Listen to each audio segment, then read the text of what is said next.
Welcome to Modus Cafe. Join us for fun, lighthearted, and educational conversations around training, athletic longevity, and the human side of climbing. With your hosts, Mercedes Pohlmeyer and Katja Dev. Happy New Year, everyone. Welcome to another podcast. And this is the first podcast of 2025. And I thought a really great way to kickstart this year is to make an episode to help you have the best year of climbing and basically create a blueprint for your climbing training.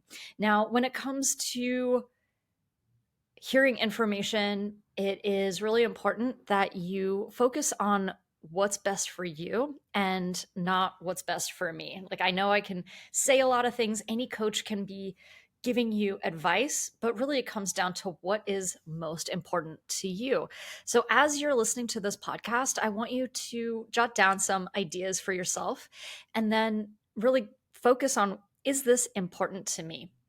I want you to ask yourself anytime you hear advice, does this really resonate with me? Does this feel important to me and how I live my life? Because we are in a world of over information. So, I used to really believe that knowledge is power. And that was during a time when it was really difficult to really know what was right. We still kind of have that problem of knowing what is the right information because we also live in a world of misinformation. And it's really difficult to parse out what is actually helpful. So really what I think is going to be more important to you is taking action. So focusing on things that are important to you and then taking action on those things. So I think what's maybe more important than ever is just really refocusing what's going to be important to you and what motivates you and what makes you happy. It's really easy to follow someone else's goals and desires. We can be inspired by what other people say and what they do. And we think that, okay, maybe that is the goal that I should be aiming for, or here are the actions that I should be taking in order to reach that goal. But really, this is really for you and only for you. These goals should be personal. They need to be meaningful. And really only 8% of people end up achieving their goals. And you have to wonder why that is. And I really do think it does come down to having really high expectations of what we are able to achieve in a year. And it could also be that we just don't align our values and our identity to our goals. So that's what's really important here. I want you to really focus on that this year. Like, always come back to, is this important to me? Is it meaningful to me? And make sure that anytime that you're creating a training program or creating goals, that it is going to create a life for you that you want to live, that brings meaning to your life. I really do think that joy is a big part of living a healthy life. And you want to make sure that when you are doing things, that it is bringing joy to you first. And then when you do that and you show up for yourself every time, you're going to bring joy to others and likely inspire others as well. So really focus on that and make 2025 for you. All right, so let's first talk about goals. Have you created a goal for climbing this year? Maybe you have, maybe you haven't. But I do have to admit that I have been dragging my feet. I'm really glad that I'm doing this podcast right now, because it really made me focus and refocus what it is that I want out of my climbing. And I just felt that if I created a goal, that it would actually set me up for failure this year, because I'm still recuperating from an injury that I got in 2023. And creating goals just didn't seem quite right to me. But then I realized that I was thinking of goals in more of a tangible way. I was really thinking about grades, like what is it that I'm trying to achieve in my climbing? I have achieved a lot already in my climbing career, and I don't really know what's next. But I am still in a phase of trying to rehab my elbow and really just like my whole body. And I felt that it's really time to reconnect to climbing. And being out here in Joshua Tree, I'm actually still in Southern California, it allowed me to really reconnect with my body again and understand that movement is really what I enjoy. And that's where some of my goals are going to be kind of rooted in. So I want to share my number one goal with you. And it's not super tangible. It is more of a feeling It's based in feeling because that's what I can connect to right now. And so my number one goal is that I want to feel capable when I'm bouldering. That is my number one goal. And that means that I want to feel a strong connection with my body and with the climbing movement. This injury really resulted in a disconnect. Usually when I get injured, I tend to become more connected with myself and my body, but for some reason this injury, it caused a lot of pain in my body, in my elbow and in the rest of my body. And I think I actually dissociated. I pulled away a little bit more from my body, and it just, things just don't feel as fun anymore. And there is kind of a lack there as I'm climbing. So really this year, my goal is all about enjoying the feeling of climbing and physically being able to feel more capable. So how am I going to do this? And I still need to create actions in order to achieve this goal. So one of my main actions that I want to do is actually to bring more movement practice into my sessions. So, I've been very, very focused in the past year and a half, 2 years, keeping my strength up while I'm recovering from this injury. And I stopped doing a lot of my movement training. And movement training to me, and this is how I use this word, is locomotion training, handstands, agility, jumping practice, things like that. It's basically the generalist approach to athleticism. And so I plan on integrating 10 to 20 minutes a session on some form of movement. And I can afford to add more time to my training. Not everybody can do that, but I do have some extra space in my schedule to add a little bit more training. And so I feel really confident in just adding 10 to 20 minutes, and it's not overwhelming because I can just focus on one movement practice in that session. And I'm just going to choose a few small things to work on in that 10 to 20 minute session. And what I really love about, the reason why I'm choosing movement is because it's always been in my foundation as an athlete. It's kind of how I create the dichotomy of mindfulness and mindlessness. It allows me to be in my body, but also let go of thought.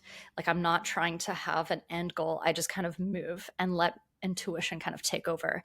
And movement has always been really fun. It's always been a thing just for me. It isn't really something that I, coached a lot in my career. But so yes, this is something just for me. All right. So the second action that I want to do is to actually bring more people into my sessions, my climbing sessions. I tend to do a lot of my training solo because I run a business, so I tend to have inconsistent workout times. And I am lucky enough to have a gym in my garage. And if I have an hour here or there, then I get to take a break and do a workout whenever it's most convenient for me. So that is what I'm going to be focusing on and trying to bring more fun and friends into my sessions, because I also tend to work out a little harder or try a little harder when I have people around. So yeah, my action item is going to be working out with friends 1 to 2 days a week and purposefully integrating that social time into my sessions.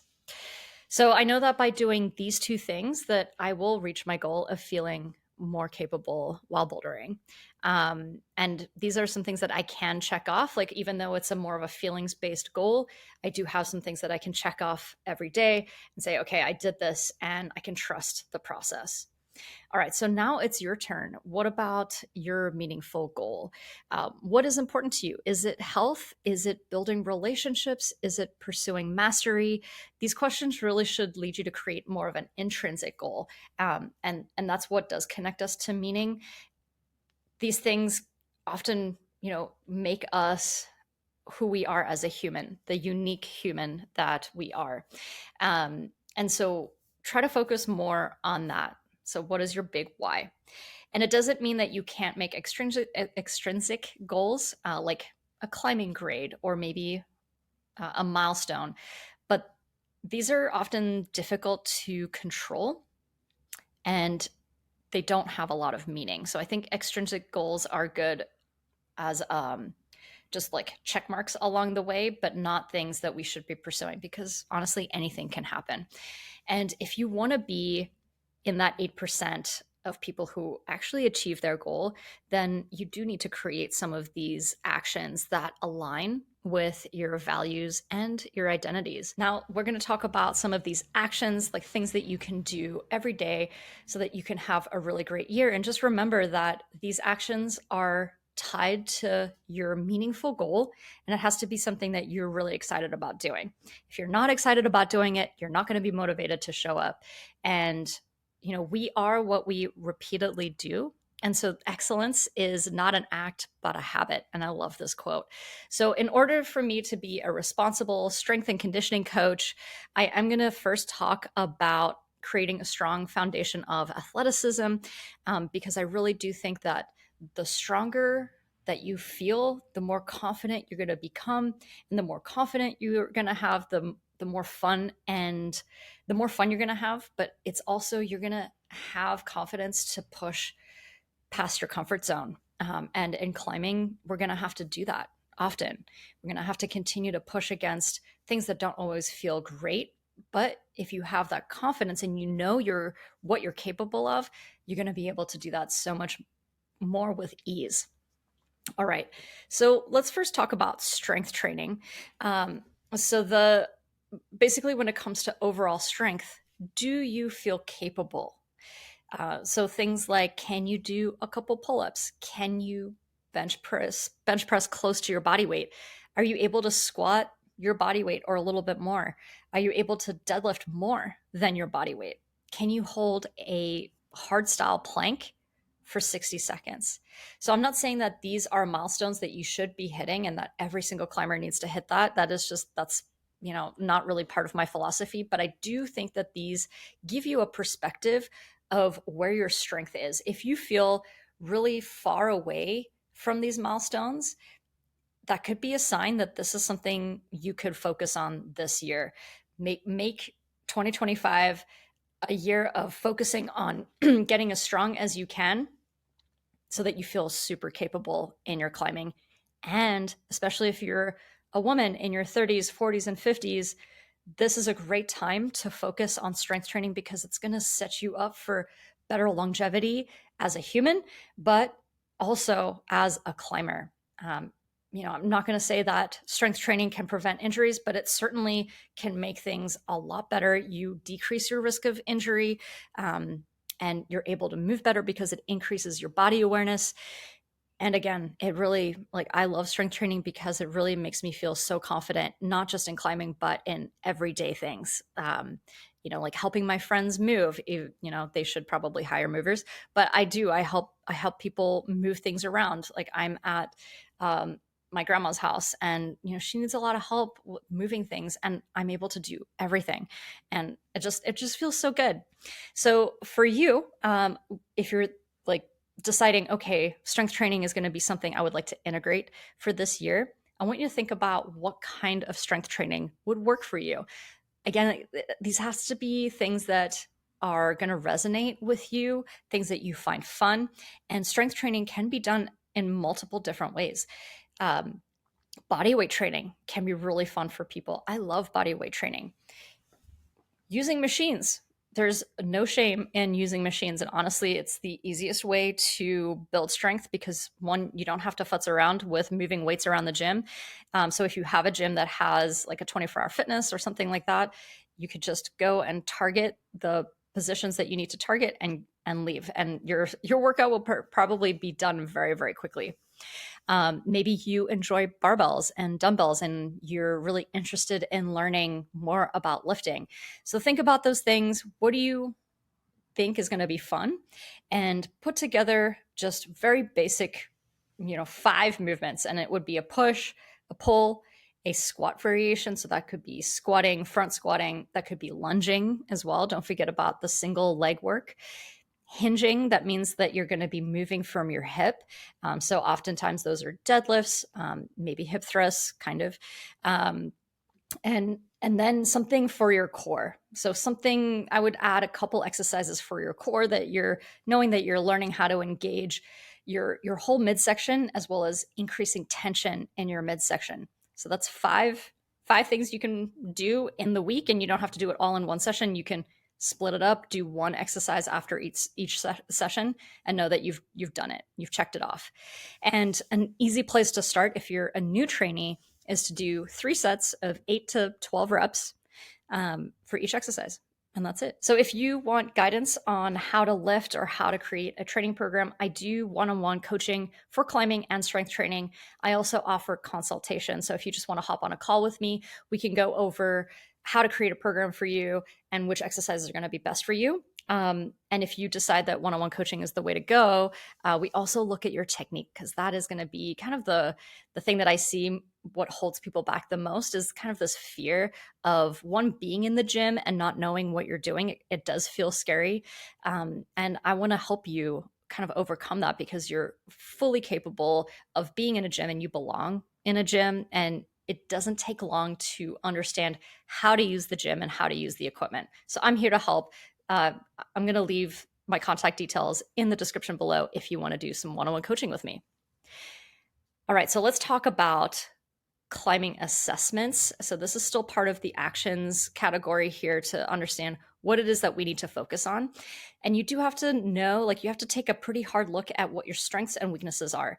So what are your superpowers in climbing?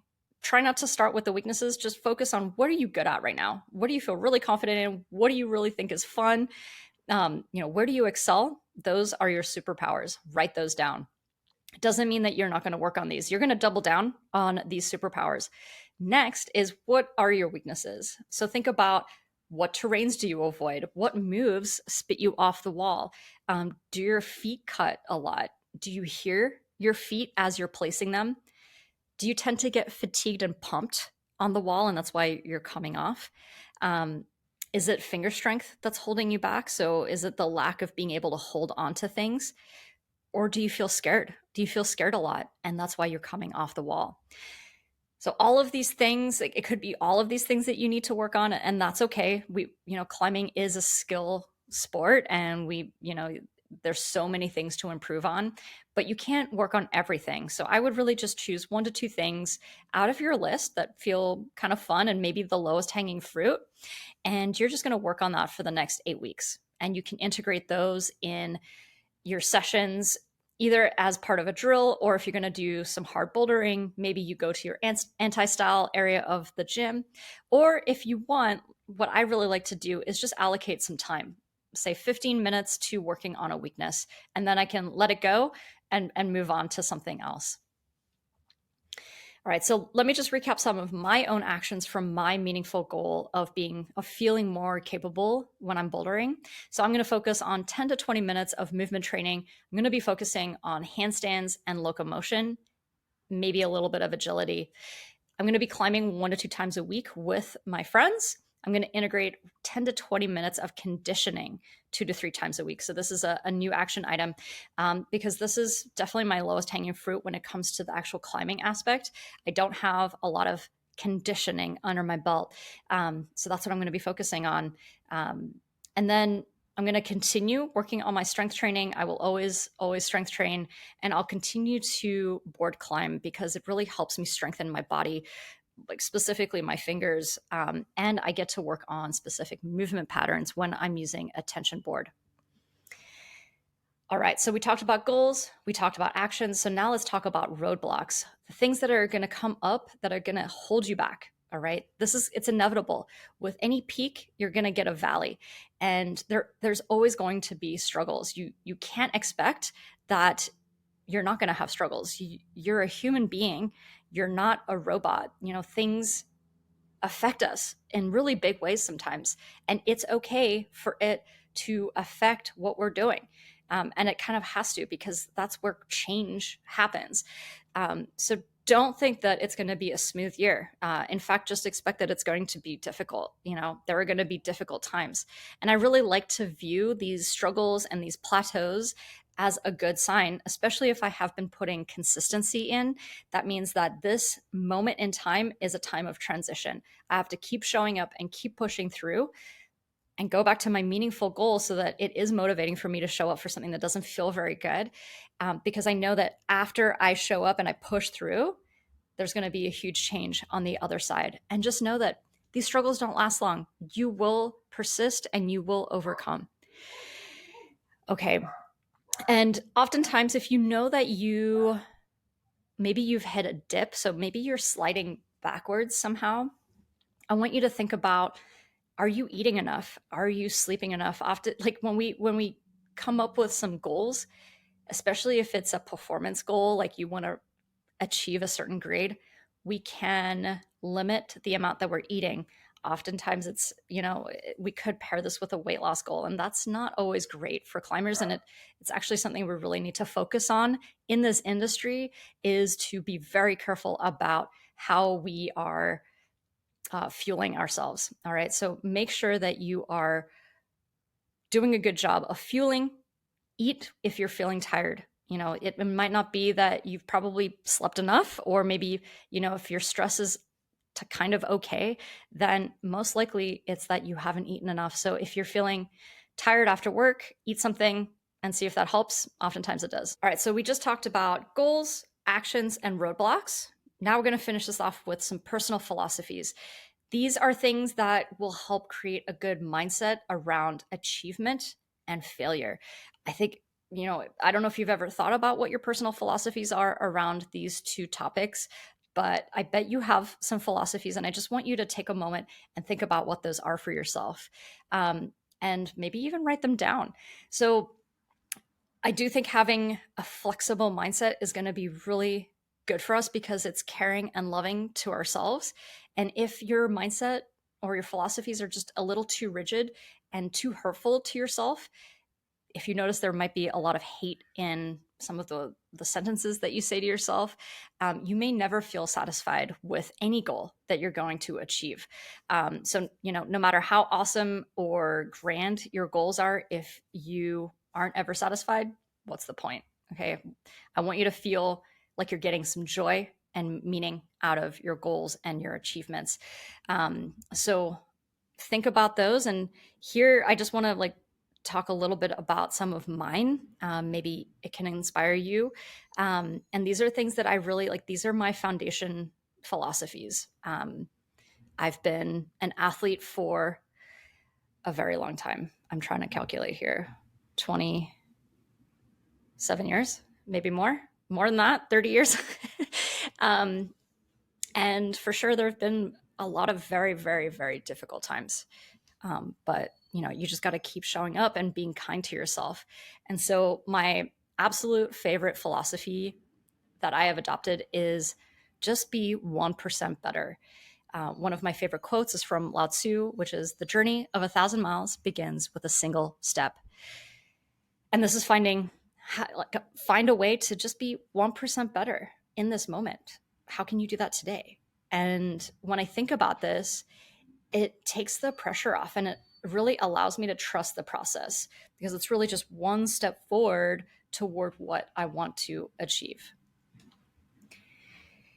All right, so here's a philosophy I actually like for my clients. I do this for myself as well, but I definitely try to get a lot of my clients to do this, especially the perfectionists.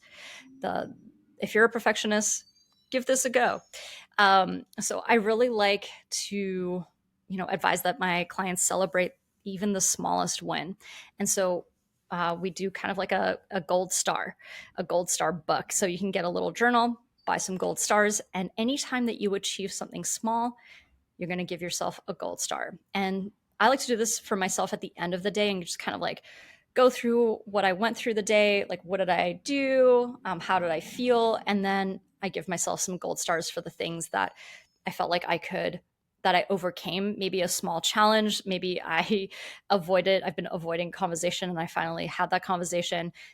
Or I did a climb that I have been avoiding as well, so that, all of these things deserve a pat on the back. And those are little wins that you are accumulating to achieve your goal. So definitely like give that a go. I really love that. And it kind of feels like you're a kid again. I love those gold stars.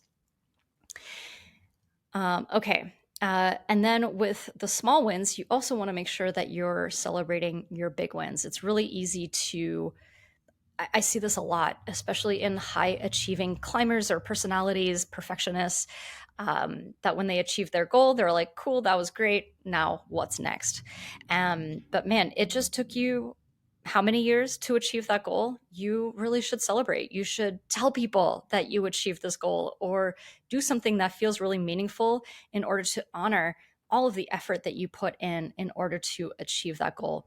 You really need to give yourself a really big pat on the back. And honestly, like as part of my goal setting, I like to look at the previous year and everything that I did so well in that year, and really like give myself a huge pat on the back, because if I hadn't done that, I wouldn't be here right now.